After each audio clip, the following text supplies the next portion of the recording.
여러분은 로판을 보면서 가장 기억에 남는 명장면이 뭔가요? 설레는 고백신, 반전, 악녀를 처리하는 사이다 모먼트, 작품을 기억하게 만드는 충격적인 장면, 계속 보게 만드는 매력적인 씬까지 많은 장면이 기억나지만 그 중에서 가장 기억에 남는 명장면을 뽑아왔습니다. 아무래도 기승전 후반 부분에서 명장면이 많다 보니 오늘 내용엔 스포가 많으니 주의해주세요. 후회남과 상처 처연녀의 로맨스로 많은 독자들의 눈물을 흘리게 했던 당신의 이해를 돕기 위하여 명장면은 윈터에게 몸이 바뀌는 방법을 알려주는 바이올렛입니다. 개인적으로 로판 중 최고의 고백신이라고 생각해요. 최악의 결혼 생활을 버티지 못하고 목숨을 끊은 바이올렛. 그런데 죽지 않고 남편인 윈터와 몸이 바뀌게 되죠. 그 후로도 스스로 목숨을 끊으면 몸이 바뀌는데요. 윈터는 그것도 모른 채 틈만 나면 자기가 이용하고 싶을 때마다 몸을 바꿔달라고 부탁하고 아무것도 모른 채 바이올렛에게 상처를 줍니다. 그러던 중 버티지 못하고 윈터를 떠날 결심을 한 바이올렛. 그녀는 자기를 붙잡는 윈터에게 지금까지 얼마나 힘들었는지 줄줄이 고백을 하기보다 몸이 어떻게 바뀌는지 알려주겠다며 그의 앞에서 총으로 목숨을 끊죠. 지금까지 얼마나 고통받았을지 윈터는 미안함에 그녀를 잡지도 못하는데요. 그 후로 덤덤하게 후련하게 떠나는 바이올렛의 모습이 아직도 기억에 남네요. 이 장면을 기점으로 굴러라 굴러 윈터 그루밍이 진실을 깨닫고 구르기 시작합니다. 최고의 후회남이 탄생하는 그 순간을 명장면으로 뽑아봤습니다. 살아남기 난이도 SS급 세계에 빙의했지만 빙의보험 덕분에 사기캐가 된 아일렛의 이야기, 빙의자를 위한 특혜. 명장면은 세계를 멸망시킬 악역, 갓 태어난 혼돈악이 세계로 내려오는 장면입니다. 아일렛은 빙의자 특혜로 아직 프롤로그를 진행 중이었는데요. 덕분에 그 기간 동안 큰 어려움 없이 수련을 한 덕에 최강자 반열에 올랐지만 아직 혼돈악을 이기기에는 역부족이었습니다. 심지어 신성강림이라는 신의 은총을 받는 사기 버프 스킬을 써도 세계 강함 순위 2위, 흑막에 비교해서는 역부족이었죠. 절망적인 악역이 등장하는 순간으로 세계 난이도가 갑자기 상승하는 걸 보여주는 연출, 아일렛의 여행이 본격적으로 시작되는 명장면이었습니다. 가족에게 배신당하고 죽은 백장용애가 자신을 지키기 위해 라피레온 대공과 계약 결혼을 하는 이야기, 시월드가 내게 집착한다. 처음에는 차가웠던 공작과 일원의 마음을 하나둘 사로잡는 이야기인데요. 이에튼 최고의 명장면은 특이하게도 프롤로그입니다. 첫 만남에 독을 먹이던 이렇게 차가웠던 공작이 여주를 이렇게 안아준다고? 피도 눈물도 없을 것 같은 공작과 일원들이 어떻게 여주한테 이렇게 빠질 수 있지? 웹툰 전개가 밝은 내용은 아니에요. 전체적으로 차갑고 칙칙합니다. 그런 내용을 읽다 보면 사막의 오아시스를 찾아가는 것처럼 계속해서 프롤로그로 회귀하게 되거든요. 대체 어떻게 여주가 대공과 일원들의 마음을 사로잡았는지 궁금해서 계속 읽게 되면서도 그 모습을 다시 보기 위해 프롤로그로 가는 거죠. 이게 명장면이 아니면 뭐겠습니까? 가족에게도 결혼해서 간 가문에서도 핍박받는 악녀에 피한 주인공, 운명을 거스르기 위해 노력하지만 무슨 짓을 해도 원작대로 흘러가는 이야기 속에서 고군분투하는 스토리, 흔한 빙의물인 줄 알았다. 명장면은 절망적인 상황에 의욕을 상실한 주인공이 결국 될 대로 되라는 식으로 원작에서 악녀가 그랬던 것처럼 남주의 침실로 들어가서 그에게 키스하는 장면입니다. 그러자 예외 조건이라는 게 충족되었다면서 원작의 흐름에서 조금 벗어날 수 있게 되었는데요. 차가웠던 남편과 합방을 하고 조금 사이가 가까워진 것도 좋았지만 모든 걸 포기하곤 한 행동이 그녀에게 도움이 되었던, 그리고 세계의 비밀을 조금 엿볼 수 있었던 장면이어서 기억에 남습니다. 역할은 게임 빙의물의 대표작, 악역의 엔딩은 죽음뿐 뭘 해도 엔딩은 죽음인 최악의 게임에서 최악의 남주들에게 고통받는 여주인공의 이야기인데요. 배신자의 정체, 원작 여주의 등장 등 여러 명장면이 많지만 독을 마시고 쓰러진 페넬로페를 보고 칼리스토가 마음을 깨닫는 장면이 최고의 명장면이라고 생각합니다. 100화가 넘는 시간 동안 구르기만 하던 여주에게 진짜 동료이자 사랑하는 사람이 생기는 장면이기도 하죠. 이 장면이 중요한 점은 바로 얼마 전까지만 해도 그저 전략적인 이유로 고백을 해서 여주에게 큰 상처를 줬던 칼리스토가, 그 사랑을 모르던 칼리스토가 진짜 사랑을 깨닫는 장면이기에 더 의미가 있습니다. 차가운 겨울 같은 배경, 습기조차 없는 퍼석한 분위기 때문에 좋아하는 분들이 많은 루판가 제 바람처럼, 물론 분위기와 함께 스토리도 명작입니다. 과부인 여주인공과 미친 폐왕자를 불리는 대공의 로맨스 스토리인데요. 대외적으로는 여자를 밝히고 잔인하기로 알려진 폭군 대공에겐 동쪽 별채라고 대공의 첩이 모여있는 곳이 있습니다. 그런데 바로 그 동쪽 별채의 여자들이 알고 보니 여자로 이뤄진 대공의 기사단. 명장면은 전투가 벌어지면서 그녀들의 정체가 드러날 때입니다. 여자로 이뤄진 기사단이라는 특이한 설정, 게다가 한 명 한 명이 모두 매력적인 캐릭터라 더 의미 있는 설정이었는데요. 여주인공이 대공의 기사가 되느냐 아니면 연인이 되느냐 이런 갈등 이야기도 나오고요. 그저 소비되는 설정이 아닌 점이 좋았습니다. 서로 영혼이 바뀐 두 여자와 왕을 넘어 신이 되고 싶은 남자, 게아러스의 정치, 모략, 계략 싸움, 하루만 내가 되고 싶어. 명장면은 당연히 메데이아와 푸시케의 몸이 바뀌는 순간입니다. 이거는 작품의 명장면일 뿐만 아니라 네이버 웹툰 로판의 시작을 알리는 거대한 장면이었다고 생각합니다. 그때 당시에 로판 독자들에게 한 해대는 정말 신드롬이었죠.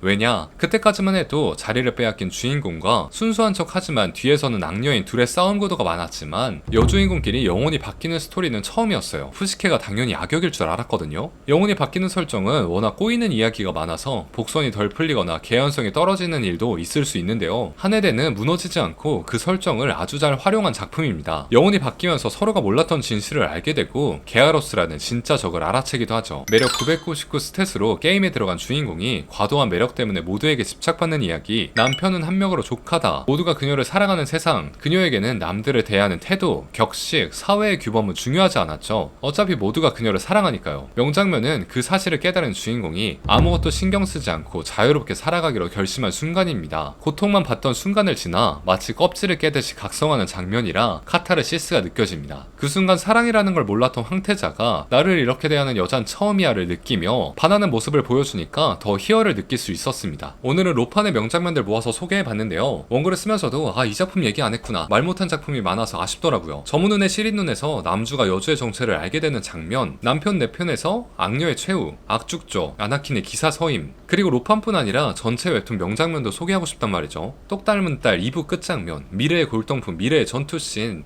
소개하고 싶은 장면이 너무 많아요. 정말 많은데 다음에 기회가 되면 영상으로 소개해볼게요. 그럼 지금까지 김리앱이었습니다. 오늘도 맛있게 드세요.